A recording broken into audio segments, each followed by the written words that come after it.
Okay, so now using some of that information, I want to talk about using Excel to create graphs. And some of you may already know how to do this. If you um, already know, that's what we're going to spend the rest of this presentation looking at. Or if you need a refresher, feel free to stick around. It's up to you. When you use Excel to create graphs, one tendency that we tend to have is to go to that upper left-hand corner, and it's kind of like that's kind of a natural thing that we have. If you ever study uh, how newspapers are laid out, they will tell you that on the front page, the most important story goes in the upper left-hand corner, because that's where your eye naturally goes.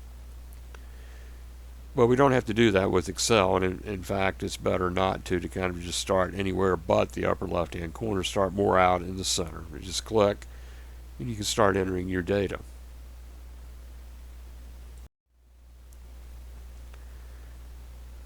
And you can label your categories. I'm not going to do that with this first one that we're going to work with, but you'll see how that works in some of the later ones, examples we'll look at. So we've got some data there from the report, or the table we were just looking at. And from it I'm going to create a bar chart. Okay, and it's pretty easy. After you've got your data entered, you just click on Insert and then scroll over to, you'll see some chart icons. There's one there for the bar chart. I've clicked on the 2D bar chart with 2D columns. You can get 3D columns if you want. And there you have it. You have a bar chart. Now, of course, it's not complete. We want to give the chart a title, and we want to label the bars and the both the x and y axis. And so we would need to do that. And so we'll look at those types of issues with some other examples.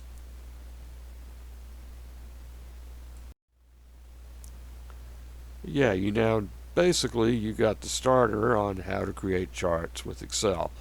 Now, you can link from or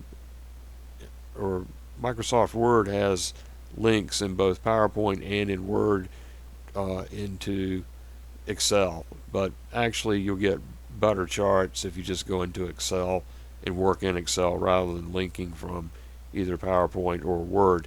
And then it's very easy just to copy and paste from one back into the other. And I mention that because not all Microsoft products play well together, but the chart feature in Excel does. It's very easy to create a chart in Excel and then just copy it and paste it into Word or into PowerPoint.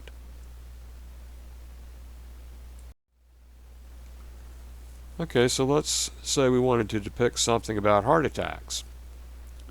And if we wanted to emphasize the change that this type of death has undergone over time, what would make most sense to show change over time would be a line chart.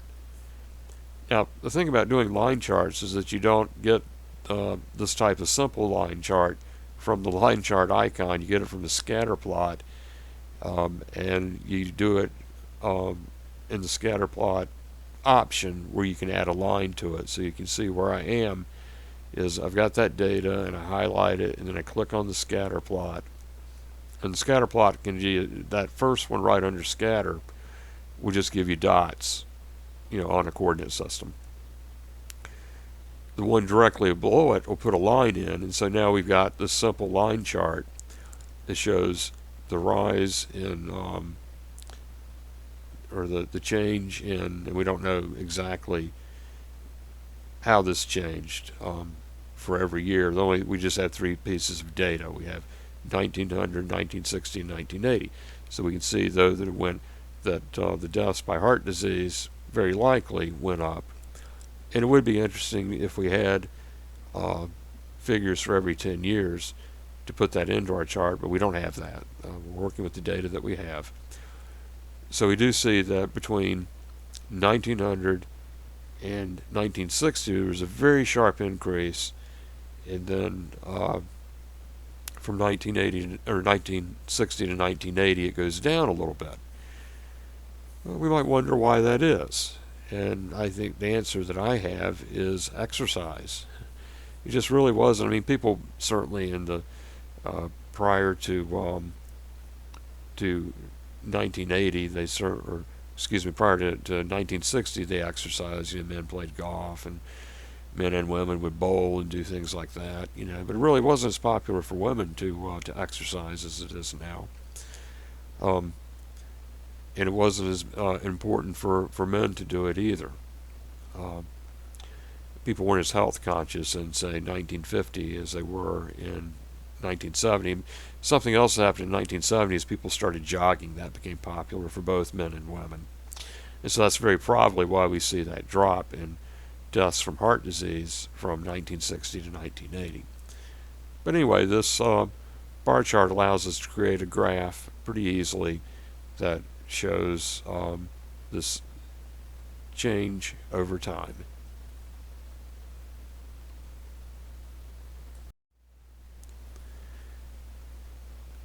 Now, what the line graph is actually for is to give you multi-line graphs. And here we could look at all of the data that we have, and you can see that I've got them labeled, and then they show up on the along the bottom, and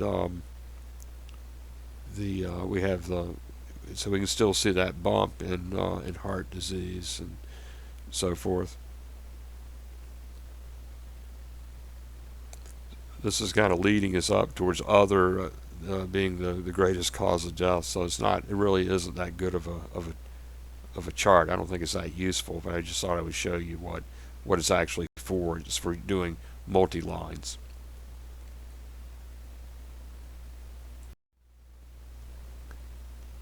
So here's a comparative study, and you can see here that I went ahead and typed in the labels directly into Excel along with the data that I want to represent, and here's the results.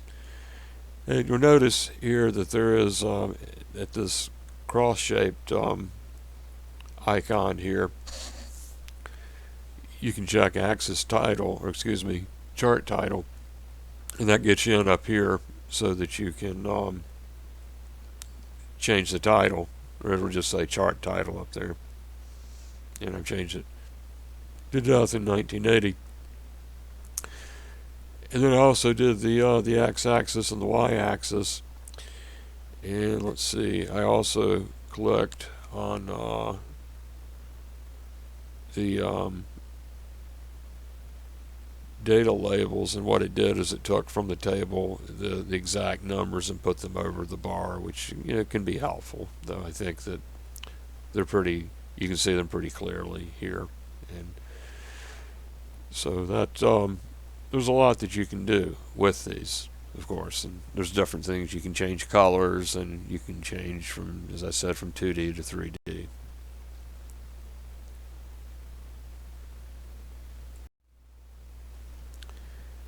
Here's another one.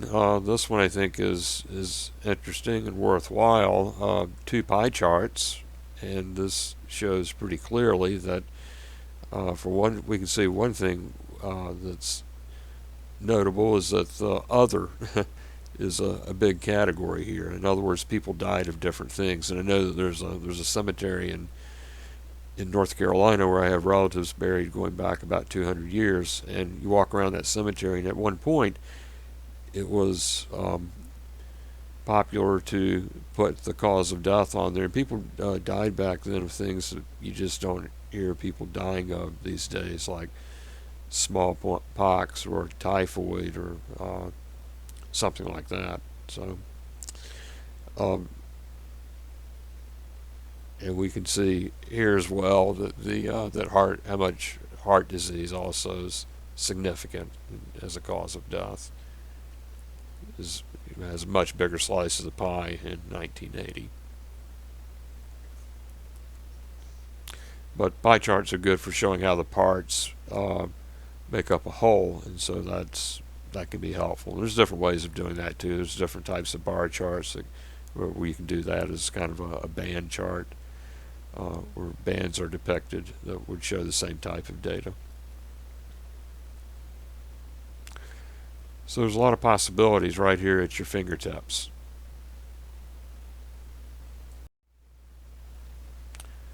And this will, the information on using Excel will be useful to you with one of the exercises that you have for this module. Questions? I'll see you online.